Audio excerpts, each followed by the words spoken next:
Sir నమస్తే అండి. నమస్తే అండి. మీ పేరండి? నా పేరు మస్తాన్ అండి. ఏం పని చేస్తారు సార్? టాపింగ్ మెషిన్ అండి. ఏ ఊరండి? తిరువూరే మాది. టాపింగ్ మెషిన్ అంటున్నారు కదా, గతంలో జగన్ గారి ప్రభుత్వంలో పనులు ఎలా ఉన్నాయి, ఇప్పుడు కూటమి ప్రభుత్వంలో పనులు ఎలా ఉన్నాయి సార్ మీకు? ఇప్పుడైతే సరిగా పనులు లేవండి.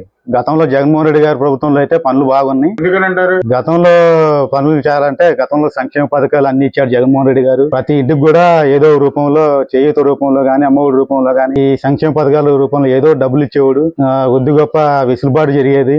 కొద్ది గొప్ప ఏదో పనులు చేర్చుకునేవాళ్ళు. ఇప్పుడైతే కూటమి ప్రభుత్వం వచ్చిన తర్వాత అయితే ఈ 7 నెలల నుంచి సరిగా నిర్మాణ రంగం అయితే కుదేలైపోయింది. చాలా దారుణమైన పరిస్థితి ఉంది నిర్మాణ రంగంలో. ప్రతి నిర్మాణ రంగంలో ఉన్నటువంటి ఎలక్ట్రీషియన్లు కానివ్వండి, కార్పెంటర్లు కానివ్వండి, మరి సీలింగ్ వర్కర్స్, ప్లంబర్ వర్కర్స్, వీళ్ళెవరికి సరిగా పనులు లేవండి. 7 నెలల నుంచి కూడా సరిగా పనులు లేవు. ఏదో అక్కడక్కడ కొద్దిగా పనులు ఉన్నాయి కానీ నిర్మాణ రంగం అయితే చాలా దారుణంగా ఉంది. పనులు లేక కార్మికులు చాలా మంది అవస్థలు పడుతున్నారు. మరి కార్మికుల పరిస్థితి చెప్పే పని లేదు. గతంలో అయితే జగన్మోహన్ రెడ్డి గారు ఉన్నప్పుడు ఏదో రూపంలో, పథకాల రూపంలో డబ్బులు వచ్చేవి, గొప్ప బాగుండేదండి. ఇప్పుడు ఈ ప్రభుత్వం వచ్చిన కాడ నుంచి ఏ పథకం కూడా లేదు, ఇటు నుంచి కూడా ₹1 రావట్లేదు. ఆయన తగ్గట్టు పనులు కూడా లేవు. పిల్లలు స్కూల్ ఫీజులు కట్టుకోవాలంటే వాళ్ళ స్కూల్ ఫీజులు చాలా దారుణంగా రేట్లు పెరిగిపోయినాయి. స్కూల్ ఫీజులు తల్లికి వందనం ఇస్తా ఉన్నాడు.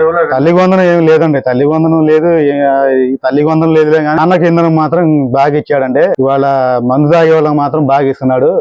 పిల్లల చదువులకు మాత్రం ఏమి ఇవ్వట్లేదండి. తల్లికి వందనమే కాదు, ఏ పథకం కూడా ఇవ్వట్లేదు. గతంలో వచ్చే అమ్మఒడి అన్ని బాగానే వచ్చాయి. ఇప్పుడైతే ఏ పథకాలు లేవు. ఈ ప్రభుత్వం వచ్చిన 8 నెలలు అయింది. ఇప్పుడు ఏ పథకం డబ్బులు లేవండి. చాలా దారుణంగా ఉంది కార్మికుల పరిస్థితి అయితే. సంక్షేమ పథకాలు ఇవ్వలేనని చెప్పి చంద్రబాబు నాయుడు అన్నారు, ఫస్ట్ ఇస్తా అన్నారు, ఇప్పుడు ఇవ్వలేనని చెప్పి అంటున్నాడు. చంద్రబాబు నాయుడు గారు ఏదన్నా చెబితే అది చేయడండి. గతంలో 14 సంవత్సరాలు మనం చూసాం చంద్రబాబు నాయుడు పాలన. ఆయన నోటుకు వచ్చినట్టు అన్ని హామీలు ఇచ్చేస్తాడు. అదిగో చంద్రుడు, ఇదిగో చంద్రుడు అని చెప్పి ఆయన ఆశ చూపిస్తాడులే గానీ ఆయన ఏం చేయడండి. పచ్చి మోసగాడండి చంద్రబాబు నాయుడు. మరి అటువంటి వ్యక్తిని ఎలా గెలిపించారు మీరు? ఎలా గెలిపించారంటే ఆయన చెప్పాడు, కొంతమంది నమ్మారండి. జగన్మోహన్ రెడ్డి గారు అన్ని పథకాలు డబ్బులు ఇచ్చాడు. అమ్మఒడి లాంటి, చేయూత లాంటి, డ్వాక్రా ఆసరా గాని ఇలాంటి పథకాలు చాలా ఇచ్చాడు. కొద్దిగా బాగుండేది. వాళ్ళకి కుటుంబాలు ఆర్థికంగా ముందు తీసుకెళ్లాడు చిన్న చిన్న కుటుంబాలన్నిటి. మరి అప్పుడు జగన్మోహన్ రెడ్డి ఇచ్చాడు.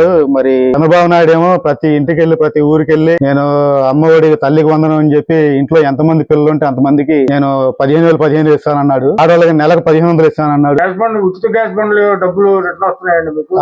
ఏం రాదు. గ్యాస్ బండ్ల డబ్బులు ఏం రావట్లేదండి. గ్యాస్ బండ్లు అన్నాళ్ళు కొంతమంది పడ్డాయి అంటున్నారు, కొంతమంది రావట్లేదండి. అసలు లేవండి, ఏం పథకాలు ఏమి లేవు. జనాలకైతే కార్మికులు కానీ, పేదవాళ్ళు కానీ చాలా ఇబ్బంది పడుతున్నారు. నిర్మాణ రంగంలో ఉన్నారు. టోటల్ గా పరిస్థితి ఏంటండి?